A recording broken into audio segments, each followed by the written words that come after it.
सरकार लगातार दावा कर रही कि हम हर तरफ विकास कर रहे हैं, नक्सलियों का खात्मा कर रहे हैं, विकास का जो बाहर है वो ला रहे हैं, लेकिन ऐसा कहीं भी होता नजर नहीं आता है। नमस्कार, मैं मौसम साहू और आप देखना शुरू कर चुके हैं मेरा यूट्यूब चैनल। इस वक्त मैं पहुंचा हूं ग्राम आमाबेड़ा के हिरनपाल में। हिरनपाल की वो स्थिति दिखाना चाहूंगा जो यहाँ मूलभूत सुविधा के लिए ग्रामीण भटक रहे हैं। मैं पीछे एक नजर आप पूरा गाँव देखते हैं तो यहाँ कहीं पर भी मूलभूत सुविधा नजर नहीं आती है। यहाँ के जो ग्रामीण है उनका घर आप देखेंगे जो पुरानी पद्धति से चली आ रही है, ठीक उसी तरीके का अभी भी घर नजर आता है। यहाँ पर आप बैरिकेड देखेंगे, वो बैरिकेड भी पुरानी पद्धति का ही है। जंगल से जो लकड़ियां हैं वो लाकर जो बैरिकेड बनाने का काम है वो अभी भी चल रहा है और उसी लकड़ी से अभी बैरिकेड बनाया गया है। मेरे पीछे आप देख रहे होंगे ये कोई घर नहीं है। आप अगर समझ रहे होंगे कि ये घर है तो ये घर नहीं है, ये गोटुल है जहाँ स्कूल संचालित हो रहा है। ये स्कूल लगभग 9 सालों से संचालित हो रहा है यहाँ पर। और बताया ये जा रहा है कि सन 2006 में यहाँ पर स्कूल तो खुला था, सन 2006 में यहाँ पर स्कूल भवन बना था, लेकिन उसके 5 साल बाद ही स्कूल भवन जर्जर हो गया। स्कूल भवन जर्जर होने के बाद से लगभग 4 साल जो शिक्षक है वो गर्मियों के समय में स्कूल में संचालित करते थे, लेकिन बारिश का जो समय है वो दूसरे के घरों में पढ़ाई करवाते थे। यहाँ के जो बच्चे हैं वो बारिश से परेशान थे, दूसरे के घरों में जाकर पढ़ाई करते थे। उसके बाद जब ग्रामीणों ने इसकी सूझ ली तो ये गोटुल को स्कूल के रूप में दिया है। ये गोटुल है, यहाँ आप बैरिकेड देखेंगे बांस से जो बना है। ये गोटुल का निर्माण किया गया है जो पुरानी पद्धति से जो मिट्टी का गोटुल बनाया गया है। खपरेल का जो ये मकान है वहाँ पर जो बच्चे हैं वो शिक्षा अर्जित कर रहे हैं। आप अगर अंदर आते हैं तो अंदर की स्थिति में दिखाना चाहूंगा कि बच्चे किस तरीके से यहाँ पर बैठ के पढ़ाई कर रहे हैं। कुछ बच्चे हैं जो यहाँ पर पहुंचे हुए हैं। आज बताया ये जा रहा है कि अभी आधे बच्चे पहुंचे हुए हैं, आधे अभी अपने घरों में हैं जो यहाँ पर बैठकर पढ़ाई कर रहे हैं। कुछ समय पहले इन्होंने मध्याह्न भोजन खाया है। हालांकि यहाँ पर जो सरकार की सुविधा है उसमें केवल मध्याह्न भोजन ही यहाँ पर पहुंच पाया है, क्योंकि आप एक नजर अगर गोल घूम कर देखते हैं तो ये केवल चार्ट नजर आ रहे हैं मेरे को। और ब्लैक बोर्ड की स्थिति देखें तो ये ब्लैक बोर्ड है। आखिर यहाँ बच्चे पढ़ेंगे कैसे? नया सत्र शुरू हो चुका है, गांव गांव तक शिक्षा पहुंचाने की बात कही जाती है, लेकिन कहीं भी शिक्षा पहुंच नहीं पाया है। हम गोटुल में हैं, ये छत्तीसगढ़ महातारी की जो प्रतिमा है उस चित्र है वो यहाँ पर लगाया गया है, लेकिन कई स्कूलों में अनिवार्य किया गया है कि हमारे देश में कौन महापुरुष हैं उनको भी बताया जाए, लेकिन यहाँ पर वैसा कोई भी चित्र नजर नहीं आ रहा है। हमारे साथ एक यहाँ की छात्रा है जो कांकेर तक पहुंचकर पढ़ी है, सबसे ज्यादा पढ़ी लिखी बताई जाती है। सबसे पहले अपना परिचय बताएंगे। मेरा नाम लक्ष्मी मंडावी है और मैं बीएससी फाइनल ईयर कर रही हूँ इस साल। अच्छा, अपना जो जीवन है कैसे कहाँ पर पढ़ाई किए हैं उसके बारे में बताएंगे शुरू से। मैं फर्स्ट क्लास से 5th तक पूरा सोडे में पढ़ाई करी हूँ। उसके बाद मैं सीधा कांकेर गई हूँ पढ़ाई करने के लिए। वहाँ पे मैं 12th तक Narhardev government high secondary school में पढ़ाई करी। उसके बाद कॉलेज पीजी कॉलेज कांकेर में करी। अच्छा, क्या क्या समस्याएं हैं आपके गांव में? बहुत समस्याएं जो बताए गए हैं उसमें क्या क्या है, कौन कौन सी सुविधा मिली है और अब तक क्या क्या सुविधा आपको चाहिए? सुविधा तो यहाँ कुछ भी नहीं मिल रहा है। अभी तो फिलहाल सिर्फ एक आंगनबाड़ी बना है जो कि अभी अभी नया बना है, उसके लिए भी बहुत मांग की है, उसके बाद ये बना है। क्योंकि और यहाँ पे कब स्वीकृत हुआ है? मैं सुना हूँ लगभग आज से 10 साल पहले स्वीकृत हुआ था, आंगनबाड़ी चल रहा है, लेकिन वो भवन आज बन पाया है। कब से स्वीकृत हुआ था? कुछ बहुत पहले से, मैं तो छोटी थी, पता ही नहीं मेरे को, लेकिन हमारे टाइम पे तो आंगनबाड़ी था ही नहीं। जब मैं थोड़ी बड़ी हो गई, स्कूल जा रही थी, शायद मैं पहली या दूसरी पढ़ रही होंगी, तब से स्टार्ट हुआ है हमारे गांव में आंगनबाड़ी। और घर में मेरे घर में पढ़ाते थे आंगनबाड़ी में, और स्कूल भी घरों में ही पढ़ाया जाता था। यहाँ पे स्कूल नहीं है। अच्छा, और क्या सुविधा चाहते हैं और कौन कौन सी सुविधा पहुंचना चाहिए यहाँ तक? यहाँ पे बिजली नहीं है, ना रोड नहीं है, जो कि हर तरफ अभी हो रहा है, लेकिन हमारे गांव में नहीं है। बिजली भी नहीं है, जिसकी वजह से हम लोग को बहुत परेशानी होती है।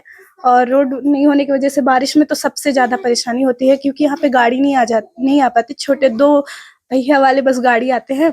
और अगर हम कोई बीमार भी हो रहे हैं या फिर जैसे आप गर्भवती महिला है उसको यहाँ से नहीं ले जा पा रहे हैं रोड की वजह से, मतलब रोड नहीं है इसलिए हम नहीं ले जा सकते उनको। अच्छा, मूलभूत सुविधा कुछ नहीं है। कुछ हॉस्पिटल की बात कर रहे थे, कौन सा हॉस्पिटल पहुंचना चाहिए यहाँ तक? यहाँ आरोग्य हॉस्पिटल की बात। हाँ, वो आरोग्य हॉस्पिटल कम से कम यहाँ पर आ जाए।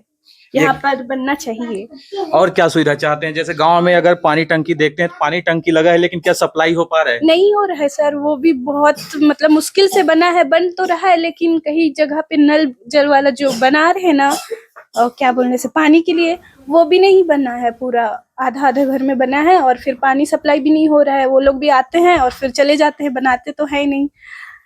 अच्छा, हम जब से यहाँ पर सुविधा मिलती है, मतलब थोड़ा बहुत भी मिल रही है, वो कभी एकदम जल्दी से कंप्लीट नहीं होता है। वो थोड़ा थोड़ा धीरे धीरे करके कंप्लीट करते हैं, उसको करते ही नहीं जल्दी। हम जब से यहाँ पहुंचे हैं तब से आप स्कूल में ही हैं, स्कूल के बच्चों के साथ बैठे हैं। क्या इनको शिक्षित करना चाहते हैं? किस तरीके से लड़ाई लड़ना चाह रहे हैं? मैं चाहती हूँ कि ये बच्चे अच्छे से पढ़ाई करें, इनको भी वो सारी सुविधाएं मिले जो बाहर के स्कूलों में मिल रही है। यहाँ पे बहुत सारी सुविधाएं नहीं है, जैसे कि बैठने के लिए यहाँ पे अच्छे रूम नहीं है। यहाँ घुटुल में पढ़ाया जाता है, घुटुल अच्छी है नहीं, मतलब 2 रूम है, इसमें भी सामान इधर उधर अस्त व्यस्त होता है। और यहाँ ब्लैक बोर्ड वगैरह कुछ नहीं है। यहाँ पे टांगने के लिए, दीवार में टांगने के लिए चार्ट तो है पर टांग नहीं सकते, दीवार नहीं है यहाँ पे अच्छे से। वही मैं बोल रहा था, अभी यहाँ पर कोई महापुरुष का फोटो अलमारी नहीं के अंदर, लेकिन यहाँ पे रख नहीं सकते, ऐसा स्थिति है। तो अच्छे स्कूल बनेंगे तो वहाँ पे पेंटिंग वगैरह बनेंगे, पेंटिंग के माध्यम से भी बच्चे बहुत कुछ सीखते हैं। और फिर हम उनके बारे में बताते हैं कि ये हमारे महात्मा गांधी जी, ये हमारे जवाहरलाल नेहरू, ऐसे वैसे बहुत कुछ। राष्ट्रगीत लिखा जाता है, राष्ट्रगान, बट यहाँ कहाँ लिख सकते हैं? हम नहीं लिख सकते, जो यहाँ पे नहीं लिख सकते, इसलिए ये सुविधाएं हमको नहीं मिल रही है, मतलब हमारे बच्चों को नहीं मिल रही है। और ये जानते भी नहीं है कि ये चीज यहाँ पे होना चाहिए। निश्चित ही यही माना जाए कि ये स्कूल विहीन गांव है। जी, ये स्कूल विहीन गांव ही है, क्योंकि यहाँ पे सुविधाएं तो है नहीं। अब देखो, अब बुजमाड़ को भी वहाँ पे सब सुविधाएं मिल रही है और हमारे गांव में मिल ही नहीं रही है। निश्चित ही ये है लक्ष्मी, जो बाहर निकलकर पढ़ लिख चुकी हैं और पढ़ने लिखने के बाद अपने गांव के लिए लड़ना चाह रही हैं, अपने गांव में जो मूलभूत सुविधा है वो पहुंचाना चाह रही हैं। और सबसे पहले मैं ये बता दूं कि बाहर निकलकर पढ़ने के बाद जो अपनी गांव की स्थिति है उसको देखने के बाद ये जो स्कूल है उसको सबसे पहले बनवाना चाह रही है, क्योंकि स्कूल अगर बनेगा तो ये बच्चे इनकी तरह शिक्षित हो पाएंगे। और क्या संदेश देना चाहते हैं, किनको श्रेय देना चाहते हैं कि आपको इतना पढ़ाया है? मेरे माता पिता, जिन्होंने मुझे बचपन से बाहर रखा है। और हमारे यहाँ, मैं ही नहीं, मेरे बड़े भैया और मेरी बड़ी दीदी हैं, सब लोग हमारे यहाँ पढ़े लिखे हैं। मेरे बड़े भैया भी अभी रायपुर में रहते हैं, और मतलब वही जो है हम लोग के ऊपर ध्यान दे, क्योंकि ये मतलब वो बड़े थे ना, तो ज़्यादा पढ़े लिखे थे, उस माध्यम से हम लोग को भी पढ़ाना चाहते थे। और मतलब हमारे यहाँ मम्मी पापा भी, मम्मी मितानिन है और पापा यही खाना बनाते हैं। तो आज मैं उनके मतलब उनके जगह पे खाना बनाने आई हूँ। तो यहाँ पे आती हूँ, मैं आते रहती हूँ खाना बनाने के लिए, तो बच्चों को देखती हूँ, यहाँ पे सुविधा ही नहीं रहता।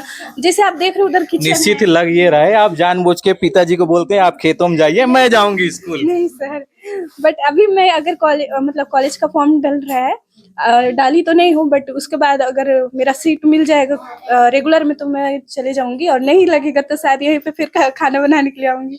नहीं, ठीक है।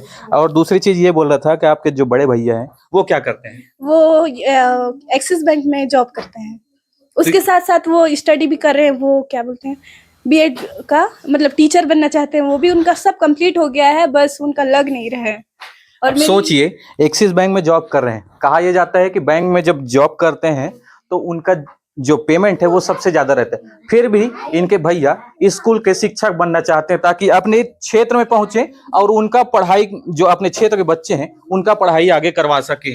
यही है। हाँ। तो ये है लक्ष्मी, जो पढ़ी लिखी होने के साथ अपने क्षेत्र के विकास के लिए बात कर रही है, अपने गांव के विकास के लिए बात कर रही हैं, और लगातार जो यहाँ के बच्चे हैं उनको शिक्षित करने का प्रयास कर रही हैं। हमारे साथ कुछ स्थानीय संवाददाता भी पहुंचे हैं, हम उनसे परिचय करवाएंगे, उनसे बात करना चाहेंगे कि स्थानीय जो समस्या है वो क्या है, बताएंगे। जी, मैं बताना चाहूँगा, मैं आमाबेड़ क्षेत्र का हूँ और मैं लगातार इस क्षेत्र में घूमते रहता हूँ और देखते रहता हूँ कि यहाँ पर बहुत सारी समस्याएं हैं। देखिए तो स्कूल की बात करें तो स्कूल आमाबेड़ क्षेत्र में कहीं भी अच्छा से स्कूल नहीं है। जितने भी स्कूल हैं कोई जर्जर हालत में है, कोई पोटा केबिन है तो उन लोग जो दीवार है जो फट गया है, दिमाग से जो नष्ट हो गया है, ऐसी स्थिति है। मांग तो करते हैं बहुत, लेकिन सरकार जो नहीं दे पा रही है। यहाँ पे ये अंदरूनी क्षेत्र है, इसलिए कोई अधिकारी उतना आते नहीं है, ध्यान देते नहीं है, जिसकी वजह से यहाँ पर अच्छा से भवन नहीं बन पा रहा है और बच्चे जो है ना समस्या का सामना नहीं कर पा कर समस्याओं से गुजार रहे हैं। और यहाँ पर स्कूल में जो शिक्षक की भी सबसे बड़ी समस्या है। एक स्कूल में सिर्फ एक ही शिक्षक हैं। निश्चित ही जहाँ भी अपन पहुंच रहे हैं वहां देख रहे हैं कि जो शिक्षक है वो स्कूल में ही उपस्थित नजर आ रहे हैं, पर ऐसे कुछ स्कूल होंगे जहाँ पर शिक्षक नहीं आते। नहीं, ऐसे कई स्कूल है जहाँ पर शिक्षक जाते नहीं है। पिछले बार हम लोग गए थे कि स्कूल है जहाँ पर ग्रामीण बताए कि यहाँ पर 2 साल से स्कूल में शिक्षक आते नहीं हैं। बच्चे तो जाते हैं, खाना वाना बनता है, लेकिन शिक्षक जाते जो नहीं थे। तो हमको बताया, फिर वहाँ पहुंचे। अभी सारे इसका जिम्मेदार किसको मानेंगे? इसका जिम्मेदार प्रशासन ही है, जिला प्रशासन। जिला प्रशासन है। निरीक्षण करना चाहिए, क्या दिक्कत है, क्या समस्याएं हैं, उसको देखना चाहिए। लेकिन उच्च अधिकारी भी यहाँ पर जो जिला शिक्षा अधिकारी हैं, ब्लॉक स्तर के, जिला स्तर के, कम से कम कभी कभी आना चाहिए, देखना चाहिए कि यहाँ क्या स्थिति है, क्या समस्या है, क्या जरूरत है। इन सब चीजों को देख नहीं पा रहे हैं हम लोग। ये अंदरूनी इलाके का वो गांव है जहां पर कोई नहीं पहुंचता, ना कोई शिक्षक पहुंचते हैं, ना कोई अधिकारी पहुंचते हैं, जिसकी वजह से स्कूल का हाल ये बना हुआ है। हालांकि कई ऐसे स्कूल हैं जिनको गढ़ने का काम कुछ शिक्षक ही कर रहे हैं। ऐसे दोनों तरीके का शिक्षक यहाँ पे देखने को मिलता है। कुछ शिक्षक यहाँ पर पहुंचते नहीं हैं, तो कुछ बहुत अच्छी तरीके से यहाँ पर पढ़ाई लिखाई करवाते हैं। वैसे ही हम एक शिक्षक हैं, उनसे बात करना चाहेंगे। ये है इस स्कूल के शिक्षक। सबसे पहले तो सर आपका परिचय बताएंगे। जी, गुलाब सिंह पटेल, क्या पद में? सहायक शिक्षक हूँ सर। कब से पदस्थ हैं यहाँ पर? यहाँ पर 2010 से। 10 से पदस्थ हैं। तब से स्कूल की स्थिति क्या है और कितने बच्चों को अब तक पढ़ा चुके हैं लगभग? जब से आया हूँ तब से तो यहाँ भवन की स्थिति जर्जर ही है सर। और कोई शिक्षक पहुंच पा रहे हैं कि आपसे पहले कोई थे? मेरे पहले थे एक सर। अच्छा, कैसे पढ़ा रहे हैं बच्चों को, कैसे शिक्षित कर रहे हैं इन सुविधा विहीन स्कूल में? वही सर, अनेक परेशानियों का सामना करते हुए अपने तरफ से हर कोशिश कर रहे हैं बच्चों को कोई शिक्षा मिल पाए ऐसा करके, लेकिन बहुत परेशानियों का सामना करना पड़ता है। शहरी इलाकों में जाते हैं तो निश्चित ही स्कूल में ब्लैक बोर्ड तो कम से कम रहता है। यहाँ ब्लैक बोर्ड की स्थिति भी? हाँ सर, ब्लैक बोर्ड नहीं है। तो बगैर ब्लैक बोर्ड के पूरा पढ़ाई हो जाता है? नहीं, वो तो बनाया है ना सर, वो पुराना वाला ब्लैक बोर्ड था, वो दिमाग से खराब हो गया, तो उसी को फिर काला पेंट करके बनाए हैं। निश्चित है ये स्कूल है जहां पर ब्लैक बोर्ड को रिपेयरिंग करना पड़ रहा है। आज तक हमने ये नहीं सुना था कि ब्लैक बोर्ड को भी रिपेयरिंग किया जाता है, लेकिन ये वो हिरनपाल का गांव है जहां पर शिक्षक ब्लैक बोर्ड को रिपेयरिंग करके पढ़ा रहे हैं। यहाँ पर कोई सुविधा नहीं है। जो जिला शिक्षा अधिकारी है वो सामान भेजते हैं, तो आखिर वो सामान पहुंचता कहाँ है? आखिर यहाँ पर ब्लैक बोर्ड क्यों नहीं है? अच्छा दादा, ये बताएंगे आपका गाँव में कितने लोग रहते हैं? कतिक जन रहते हैं तुमका? हमें बहुत के घर है? के घर? 30 होते, 32 घर है। 32 घर है। का सुविधा चाहिए तुमला? हमला रोड चाहिए, बिजली चाहिए। हमला तो परेशान है छे सब। कौन कौन ला मांग करे हो? आज तक कोई करे हो? कर लो है। कतिक जन ला? और मुखिया होते हैं तेमा लिख के देते हैं, हो जाएगा बोलता है, लेकिन आज तक नहीं बनता है। ये वो गांव है जहां पर लोग मूलभूत सुविधा के लिए भटक रहे हैं। निश्चित ही लगातार ये जनप्रतिनिधि से मिल रहे हैं, अधिकारियों से मिल रहे हैं, लेकिन अब तक किसी को भी यहाँ से सही आश्वासन नहीं मिला है। ग्रामीण पहुंचते जरूर हैं अधिकारियों के पास, जो नेता हैं उनके पास पहुंचते हैं, लेकिन यहाँ सही सलाह नहीं मिल पाता, जिसकी वजह से आज तक इस गांव का विकास नहीं हो पाया। हमारे साथ कुछ वरिष्ठ पत्रकार भी पहुंचे।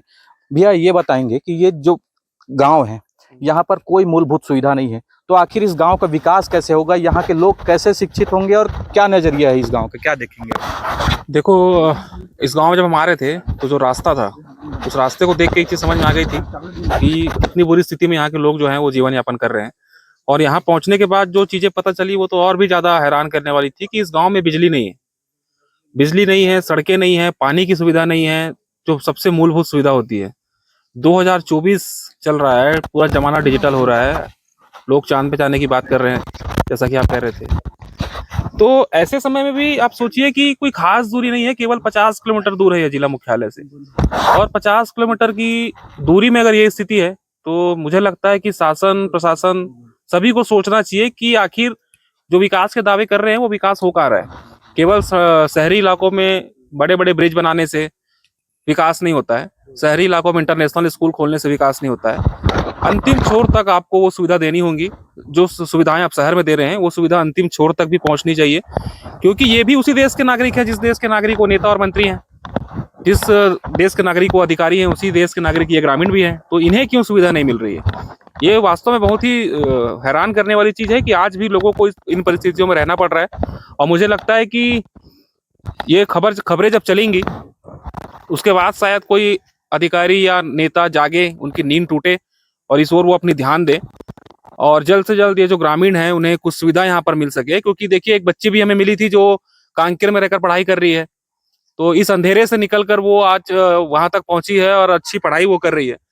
इतने संघर्ष के बाद भी जब वो बच्ची यहाँ से निकलकर वहां कांकेर तक पहुंची है तो इसका उत्साहवर्धन करना चाहिए शासन प्रशासन को। और जो सुविधाएं हैं, कम से कम मूलभूत की जो सुविधाएं हैं, सड़क, स्कूल, बिजली, पानी, और ये स्कूल बन जाए। देखिए कैसे झोपड़ी में स्कूल संचालित हो रही है, तो ऐसे में बच्चे भटक भी जाते हैं।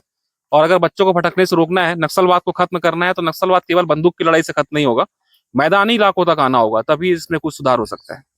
निश्चित ही नक्सलवाद को खत्म करने की बात सरकार बदलने से लेकर अब तक किया जा रहा है। लगातार अंदरूनी इलाकों में इनकाउंटर का मामला सामने आ रहा है, मुठभेड़ हो रहे हैं और कई नक्सलियों को मार कर गिराने की बात कही जाती है। लेकिन हम जब अंदरूनी इलाकों में पहुंचते हैं तो यहाँ पर किसी भी तरीके का कोई सुविधा नजर नहीं आता। हम उस गांव में पहुंचे, उस हिरनपाल में पहुंचे जहां हमें कोई सुविधा नजर नहीं आया है। यहाँ पर ये एक स्कूल है, अब ये स्कूल घोटुल में चल रहा है। एक शिक्षक खड़े हैं यहाँ पे, ये एक शिक्षक पिछले 10 साल से बच्चों को पढ़ा रहे हैं और वही बच्चे कुछ हैं वो निकलकर आगे बढ़ रहे हैं और वो बच्चे अपने गांव के लिए लड़ने को तैयार हैं, पर वो लड़े किसके पास? ना उनका बात जनप्रतिनिधि सुन रहा है, ना उनका बात अधिकारी सुन रहा है। इस वजह से ये गांव आज भी सुविधा विहीन है। आप मेरे YouTube चैनल को देखते रहिए, लाइक करिए, सब्सक्राइब करिए और चैनल को ज्यादा से ज्यादा बधाई देते हुए शेयर करिए।